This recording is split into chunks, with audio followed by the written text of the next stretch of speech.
மாணவர்களுக்கு வணக்கம். இப்போ நம்ம அப்ரிசியேஷன் கொஸ்டினில் 4th போயம் பார்க்க போகிறோம். ப்ரீவியஸ் வீடியோவில் 3 போயம்ஸ் பார்த்துருந்தோம். இப்போ 4th போயம் பார்க்க போகிறோம்.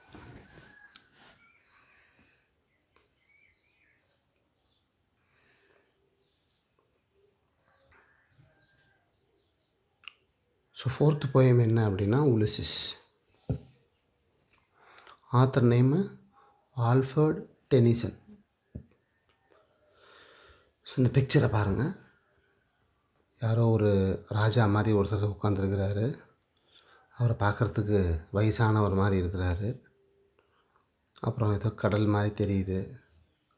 அப்புறம் அவர் பக்கத்தில் யாரோ ஒருத்தர் ஒரு சின்ன பையன் மாதிரி நிற்கிறாரு. ஏதோ ஒரு கோலை அவருக்கு கொடுக்குற மாதிரி ஒரு இது இருக்குது. அதுக்கு கீழே ஸ்கெப்சர் அப்படின்ற ஒரு வார்த்தை போட்டிருக்கிறாங்க. அது ரொம்ப முக்கியம். அப்புறம் அந்த சின்ன பையன் பேர் டெலமாக்கஸ். அப்புறம் ஏதோ ஒரு கப்பலில் ஒரு போட்டில் பயணம் பண்ணி போகிற மாதிரி இருக்குது, அவருடைய நண்பர்கள் கூட. இதெல்லாம் பார்க்கும்போது நமக்கு என்ன தெரியுது? ஏதோ ஒரு ட்ராவலை பற்றி சொல்கிற மாதிரி இருக்குது இல்லையா? ஆமாம், இந்த போயம் முழுக்க முழுக்க ட்ராவலை பற்றி, ஸோ ஒருத்தருடைய பயணத்தை பற்றி. பயணம் பண்ணுறது எல்லாருக்குமே பிடிக்கும். அது கொஞ்சம் கம்ஃபர்டபுளான ஜேர்னியாக இருந்தால் ரொம்ப ரசித்து நம்ம பயணம் பண்ணுவோம். அந்த மாதிரி தான் இங்கே டெலமாக்கஸ் உலிசிஸ் தன்னுடைய மகன் டெலமாக்கஸ்ட்ட அவருடைய பொறுப்பை ஒப்படைச்சிட்டு, அரச பதவியை ஒப்படைச்சிட்டு தன்னுடைய நண்பர்களோட பயணம் மேற்கொள்கிறார். அதை பற்றி தான் நம்ம இந்த போயம் பார்க்க போகிறோம். அதனால தான் மேலே பார்த்தீங்கன்னா to strive to seek to find அப்படின்னு போட்டிருக்கிறாங்க. The voyage of Ulysses. Voyage அப்படின்னாவே ஜேர்னி அப்படின்னு அர்த்தம். சரியா? இப்போ நீங்கள் தேர்வு எழுத போகிறீங்க, அதுவும் ஒரு பார்ட் ஆஃப் த ஜேர்னி. உங்களுடைய தேர்வும் ஒரு ஜேர்னி. உங்களுடைய லைஃப்பில் அது ஒரு ஜேர்னி. ஓகே, ஒரு ஸ்டார் போட்டிருக்கிறாங்க. அன்சேஞ்சபிள் தர்ஸ்ட் நாலேஜ்னு போட்டிருக்கிறாங்க. ஸ்கெப்சர் போட்டிருக்கிறாங்க. ட்ரிங்க் லைஃப் டு த லீஸ்ட்னு போட்டிருக்கிறாங்க. இதெல்லாம் ஞாபகம் வச்சுக்கோங்க. இந்த பிக்சரை பார்த்தா உனக்கு அந்த போயம் மனசில் பதியணும். ஓகே, அப்ரிசியேஷன் கொஸ்டின் போயிடலாமா? Who does Ulysses entrust his kingdom? யாருக்கு அவருடைய அரசவையை கொடுக்குறாரு அப்படின்னு கேட்குறாங்க. டு ஹிஸ் சன்னுன்னு போடலாம். அப்படி இல்லைன்னா போயம் லைனில் டெலமாக்கஸ் அப்படின்ற ஏதாவது வார்த்தை வந்துருந்துச்சுன்னா அதை பார்த்து எழுதுங்க. அப்போ தான் ஸ்பெல்லிங் மிஸ்டேக் இருக்காது. So TELEMACHUS Telemachus. What does thunder and sunshine refer to? ரொம்ப ரொம்ப முக்கியம். சன்ஷைன் அப்படின்னா சூரிய வெளிச்சம், தண்டர்னா இடி. ஸோ இங்கே தண்டர்ன்றதை பேட் டைமில் போட்டுட்டு சன்ஷைனை குட் டைமில் போட்டிருக்கிறாங்க. இப்போ சூரிய ஒளி இருந்தால் எல்லாருக்குமே மகிழ்ச்சியாக இருக்கும், ஆமாவா இல்லையா? செடி கொடி எல்லாமே வளரும்.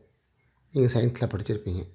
அதுவே இடியாக இருந்தால் எல்லோரும் பயந்து வீட்டில் போய் தங்கியிருப்பாங்க இல்லையா? ஸோ அதை நீங்கள் ஞாபகம் வச்சுக்கிட்டு தண்டர் அப்படின்னா பேட் டைம், சன்ஷைன் அப்படின்னா குட் டைம் அப்படின்னு ஞாபகம் வச்சுக்கோ.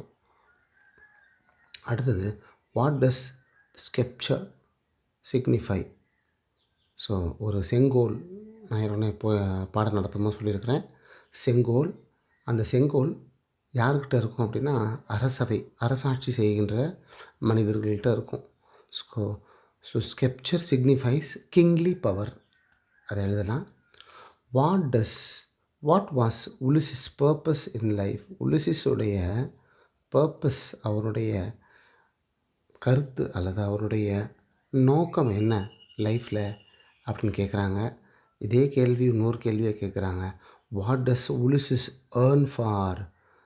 எதுக்காக அவர் தாகமாக இருக்கிறாரு, தீராத ஒரு தாகத்தோடு இருக்கிறாரு அப்படின்னு பார்த்தா, to travel unknown lands and gain knowledge. தெரியாத இடங்களுக்கு, தெரியாத மற்ற இடங்களுக்கு சென்று அரசவை புரிந்து, அதாவது அதெல்லாம் சுற்றி பார்த்து அறிவை பெருக்கிக் கொள்ள அவர் விரும்புகிறாரு. அதை தான் வந்து to travel to the unknown land அப்படின்னு போடுறாங்க. அண்ட் டு கெயின் நாலேஜ், அறிவை பெருக்கிக் கொள்வதற்கு அப்படின்றாங்க. நம்ம ஒரு இடத்துலேருந்து ஒரு ஸ்டேட் விட்டு இன்னொரு ஸ்டேட்டு போனோம் அப்படின்னா நம்ம நிறைய விஷயம் தெரிஞ்சுக்குவோம். அவங்களுடைய கல்ச்சர், அவங்க வாழக்கூடிய முறை, அவங்க உண்ணக்கூடிய உணவு, புரியுதா? அவங்களுடைய தொழில் என்ன, அவங்களுடைய வியாபாரம் என்ன, அவங்களுடைய வர்த்தகம் என்ன, இதெல்லாம் நம்ம தெரிஞ்சுக்குவோம் இல்லையா? அதுதான். அப்புறம் who is the speaker year அப்படின்னும்போது உலிசிஸ். உலிசிஸ் அப்படின்ற ஸ்பெல்லிங் நல்லா பார்த்துக்கணும். அப்புறம் who does I refer to அப்படின்னும்போது ஐ ரெஃபர்ஸ் டு உலிசிஸ். இதில் ஒரு க்ளூ இருக்குது. ஐ அப்படின்னு ரெஃபர் பண்ணி வந்தாவே போயட்டஸ்ன்னு டீச்சர்ஸ் உனக்கு எழுத சொல்லியிருப்பாங்க. அதுவுமே ஒரு க்ளூ தான். பட் இங்கே வந்து நீ உலிசிஸ்ன்னு தான் எழுதணும். அப்புறம் who does Ulysses address to. So இந்த போயமை வந்து அவர் யாருக்கு வந்து அட்ரஸ் பண்ணுறாரு அப்படின்னா, தேர்டு பார்ட்டில் அவர் வந்து தன்னோட பயணம் செய்யக்கூடிய மரீனஸ்னால் தன்னோட கடலில் பயணம் பண்ணுறாங்க இல்லையா, அவங்கள வந்து மரைனஸ் அப்படின்னு சொல்லுவாங்க. மரைனஸ், சரியா? அவங்கள வந்து அட்ரஸ் பண்ணுறாரு. அவங்களுக்கு இதை அட்ரஸ் பண்ணுறாரு. இதுவும் ஒரு பெரிய poem. How long did he venture his lost. அவர் எவ்வளோ தூரம் ட்ராவல் பண்ணணுன்னு பார்க்குறாரு அப்படின்னா, அன்டில் இஸ் டெத்து, தன்னுடைய இறப்பு வரை அவர் பயணம் பண்ணிக்கிட்டே இருக்கணும் அப்படின்னு அவர் விரும்புகிறாரு. அதை தான் நம்ம பார்க்குறோம். To strive, to seek and to yield அப்படின்னு போடுறாங்க, சரியா?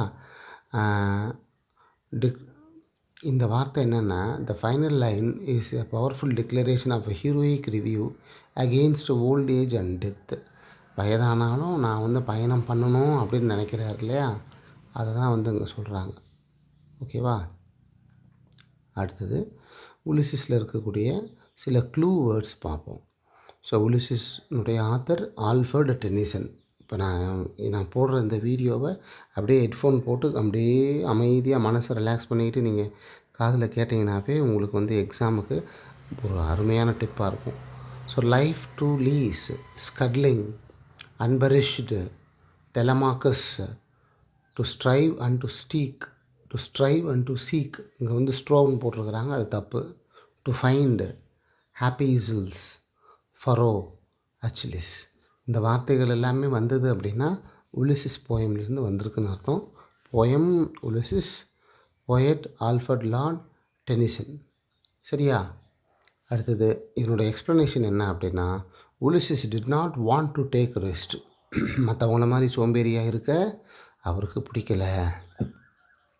He wanted to travel and enjoy life in adventurous way. Adventurous way அப்படின்னா வீரத்தீரமான சில செயல்கள். இந்த ஒரு 18 வயசுலேருந்து ஒரு 25 வயசு வரைக்கும் எல்லாருமே என்ன பண்ணுவாங்க, ரொம்ப அப்படியே ஆக்ரோஷமாக இருப்பாங்க. ஆமாம் இல்லையா? அட்வென்ச்சரஸாக நடப்பான், ஓடுவான், எகிரி குதிப்பான், ஆமாவா இல்லையா? ஒரு வீரத்தீர செயல்கள்லாம் செய்வான். ஈவன் ரயில்வே ட்ராக்கில் கூட நடுவில் படுத்து எந்திரிப்பான். ஸோ அந்த மாதிரி நீங்கள் எதுவும் அப்படி பண்ணிடாதீங்க. பட் அந்த மாதிரி ஒரு பயங்கரமாக இருப்பாங்க அந்த யங்ஸ்டர்ஸு. ஸோ ஓடுற பாம்பை மிதிக்கிற வயசு அப்படின்னு சொல்லுவாங்க. ஸோ அந்த மாதிரி the quest for knowledge made Ulysses to travel. தாகம், தீராத தாகம். இந்த குவெஸ்ட்ன்ற வார்த்தையும் நீ ஞாபகம் வச்சுக்கோ, இதில் அவங்க கொடுக்காமல் வச்சுருக்குறாங்க. நாலேஜ் அப்படின்ற வார்த்தையும் முக்கியமானது. ஸோ ஒரு அறிவை பெருக்கக்கூடிய ஒரு தாகம் அவர்கிட்ட இருந்தனால இந்த போயம் முழுக்க ட்ராவலை பற்றி சொல்கிறாங்க. இதை நீங்கள் ஞாபகம் வச்சுக்கோங்க. அடுத்தது a father to his son. இதில் பிக்சர் இல்லை, பரவாயில்ல. நம்ம போயம் பார்த்தீங்கன்னா ஒரு அப்பா தன்னுடைய பையனை தூக்கிட்டு இருக்கிற மாதிரி ஒரு இமேஜினேஷன் இருக்கும். அதை நீங்கள் ஞாபகம் வச்சுக்கோங்க. A father to his son. ஒரு அப்பா தன்னுடைய மகனுக்கு என்ன சொல்லுவார்? முழுக்க அட்வைஸ் தான் பண்ணுவாங்க. இல்லாட்டி சில டைம் வந்து திட்டுவாங்க. இதை தவிர வேறு எதுவும் நடக்காது எல்லா வீட்லேயும், அம்மாவா இல்லையா? So carol Sandberg. ஓகே, இதில் வந்து பார்த்திங்கன்னா லைஃப்பை எப்படி நம்ம ஃபேஸ் பண்ணணும் அப்படின்றாங்க. How should one face life like a steel and rock. அப்படி இல்லைன்னா போல்டு, பாறை போல், எக்கு போல், துருப்பிடிக்காத எக்கை போல் அப்படின்றாங்க. ஸோ என்ன பண்ணணும் அப்படின்னா நம்ம லைஃப்பை ரொம்ப தைரியமாக ஃபேஸ் பண்ணணும் அப்படின்றாங்க. கஷ்டங்கள் வரதான் செய்யும். How does free imagination help the world? So free imagination எப்படி வந்து நம்மளை மாற்ற பயன்படுத்துது அப்படின்றாங்க. அப்போ ஒரு மாற்றத்தை கொண்டு வர இது பயன்படுத்துது அப்படின்னு சொல்கிறாங்க. Can solitude help human being? How? Solitude அப்படின்னாவே தனிமையில் இருக்கிறது, சரியா? Yes, it encourages creativity. நம்ம தனிமையாக இருக்கும்போது சில யோசனைகள் வரும். அந்த யோசனைகள் ஒரு க்ரியேட்டிவாக இருக்கக்கூடிய யோசனையாக கூட இருக்கலாம். ஸோ அதை தான் சொல்கிறாங்க. Who is the narrator? இங்கே நரேட்டர் யார் அப்படின்னு கேட்குறாங்க. நரேட்டர் அப்படின்றது இங்கே ஃபாதர், சரியா? இந்த ஸ்டோரி சொல்கிறவங்க. இப்போ ஃபஸ்ட்டு போயமில் நரேட்டர் சோல்ஜர் தான். ஸோ அதே மாதிரி இந்த போயமில் நரேட்டர் ஃபாதர், சரியா? And who does he refer to? So இந்த இடத்துல ஹீ அப்படின்னு கொடுத்துருக்குறாங்க. He refers to his son, அவருடைய மகனை சொல்கிறாரு. பேரெல்லாம் எதுவும் போடலை. அதே மாதிரி what were the final decisions, இல்லைனா were the final decisions taken அப்படின்னு போடுறாங்க. ஸோ இறுதியான முடிவு, ஃபைனல் டிசிஷன்ஸ்னு சொன்னால் ஆமாவா இல்லையா? ஸோ அதெல்லாமே ஒரு சைலண்ட் ரூமில், ஒரு தனிமை அறையில், ஒரு தனியான ஒரு அறையில் இருந்து நம்ம என்ன பண்ணுவோம், சில இறுதியான முடிவுகள் எடுப்போம். ஸோ அதை தான் சொல்கிறாங்க. இப்போ நீ படிக்கிற, அடுத்த வருஷம் மே மாதம் முடித்த உடனே மே இறுதியில் ரிசல்ட் வந்த பின்னாடி நீ என்ன பண்ணுவ, காலேஜுக்கு போய் சேருவ. எந்த காலேஜ் போய் சேருவ அப்படின்றது உன்னுடைய முடிவு தான், ஆமாவா? என்ன கோர்ஸ் எடுக்க போகிறன்றது உன்னுடைய முடிவு. So final decisions are taken in silent room அப்படின்னு சொல்கிறாங்க. ஓகே, இதில் இருக்கக்கூடிய க்ளூ வேர்ட்ஸ் பார்ப்போம். ஸோ இந்த க்ளூ வேர்ட்ஸ் என்னது? க்ளூ வேர்ட்ஸில் நமக்கு அவங்க கொடுத்துருக்கிறது பார்த்திங்கன்னா monotony, slack, soft loam, lashes, shattered, த்ராவ்டு, ஒயிட் லைஸ், சின்ன சின்ன பொய்ங்க, ஒயிட் லைஸ், சாலிட்யூட், ரிசெண்டிங், இன்னும் நிறைய வார்த்தைகள் இருக்குது. இதை மட்டும் அவங்க கொடுத்துருக்குறாங்க. ஐ திங்க் இது ஸ்லோ லேர்னர்ஸுக்குன்றனால இதை கொஞ்சமாக கொடுத்துருக்குறாங்க. புக்கில் இருந்து கொஞ்சம் பார்த்துக்கோங்க. ஸோ இஆர்சி, a father to his son, poet Carl August Sandburg. So நீ காரல் சான்பர்க்னு போட்டாவே போதும். ஆகஸ்ட்ன்றது நம்ம மாதத்தில் வரக்கூடிய வார்த்தையை கூட எழுதிடலாம், பார்த்துக்கோம். எக்ஸ்ப்ளனேஷனில் a father as to warn his son about the challenges in life. So எல்லா அப்பாவும் என்ன பண்ணுறாங்க, எப்பா நீ நல்லா இருக்கணும், நீ நல்லா வரணும், கெட்டு போயிடக்கூடாது அப்படின்னு சொல்லுவாங்க இல்லையா? அந்த மாதிரி உன்னுடைய வாழ்க்கையில் வரக்கூடிய சேலஞ்சஸுக்கு கைட் பண்ணுறாங்க அப்படின்னு சொல்கிறாங்க. உன்னை பாதுகாப்பாக வழி நடத்தி கொண்டு போகணும்னு சொல்கிறாங்க. Gentle behaviour leads to success in life. இது ரொம்ப பண்பாக நடந்துக்கின அப்படின்னா உன்னுடைய வாழ்க்கை நல்ல முறையில் இருக்கும், வெற்றியாளனாக வருவ அப்படின்றது சொல்கிறாங்க. அதே மாதிரி லேர்ன் ஃப்ரம் மிஸ்டேக்ஸ், தவறுகளிலிருந்து தான் நம்ம என்ன பண்ண முடியும், கற்றுக்க முடியும் அப்படின்றது சொல்ல வராங்க. Don't repeat such mistakes in life, திரும்ப திரும்ப செய்கிற தவறையே செஞ்சிட்ருக்கக்கூடாது அப்படின்றத சொல்ல வராங்க. அதுதான் இந்த போயமில் இருக்கக்கூடிய இஆர்சிக்கு எக்ஸ்ப்ளனேஷனாக கொடுத்துருக்குறாங்க. இதை வச்சு நீங்கள் என்ன பண்ணலாம், a father to his son அப்படின்ற போயமை அழகாக எழுதிடலாம், சரியா? அடுத்தது last poem, incident of the French camp, 6th poem. இதில் ரொம்ப கம்மியாக தான் கொடுத்துருக்குறாங்கன்னு நினைக்கிறேன். அதனால் நீ இதில் பார்த்துக்கிறது ரொம்ப நல்லது. அதனால தான் உங்களுக்கு 3 போயமாக நான் உங்களுக்கு வீடியோ போட்டிருக்கிறேன். Okay, incident of the French camp யார் அப்படின்னா ராபர்ட் ப்ரௌனிங். ஓகே, இதில் முழுக்க நம்ம நெப்போலியன் பற்றி தான் பார்க்க போகிறோம், சரியா?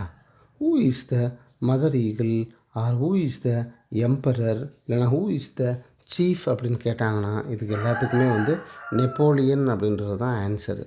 அதே மாதிரி வாட் இஸ் ப்ரோன் ப்ரோ, ரொம்ப ரொம்ப இம்பார்ட்டன்ட். நான் பாடம் நடத்தும் போது உங்களுக்கு சொல்லியிருக்கிறேன். ப்ரோன் ப்ரோனா eyes inclined downwards, eyes inclined downwards. அடுத்தது பார்த்திங்கன்னா who came galloping on horse to Napoleon அப்படின்னு கேட்குறாங்க. த யங் சோல்ஜர். ஸோ முதல் பாடத்துலேயும் முதல் போயம்லேயும் கடைசி போயம்லேயும் சோல்ஜரை மையப்படுத்தி தான் இருக்குது. ஸோ அதை லிங்க் பண்ணி ஞாபகம் வச்சுக்கோ. ஹூ வாஸ் கில்டு அப்படின்னும் போது the young soldier was guild.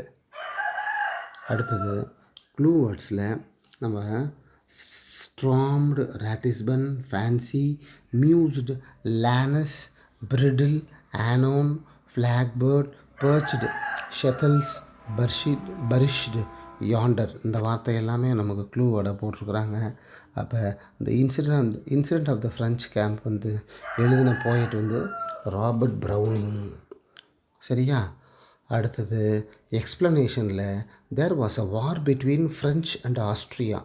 நிறைய பேர் ஆஸ்திரேலியான்னு குழப்பிக்கிறேன், ஆஸ்ட்ரியா. அடுத்தது Napoleon was waiting for the result. The young soldier game on horse. He informed that Ratisbon was conquered. Napoleon was very happy. With a smile, the boy said he was killed. Then he fell died. So Napoleon வந்து ஈகராக இருக்கிறாரு. அந்த என்ன ஆச்சு, போர் தொடுத்தது என்ன ஆச்சுன்னு ஈகராக wait பண்ணுறாரு.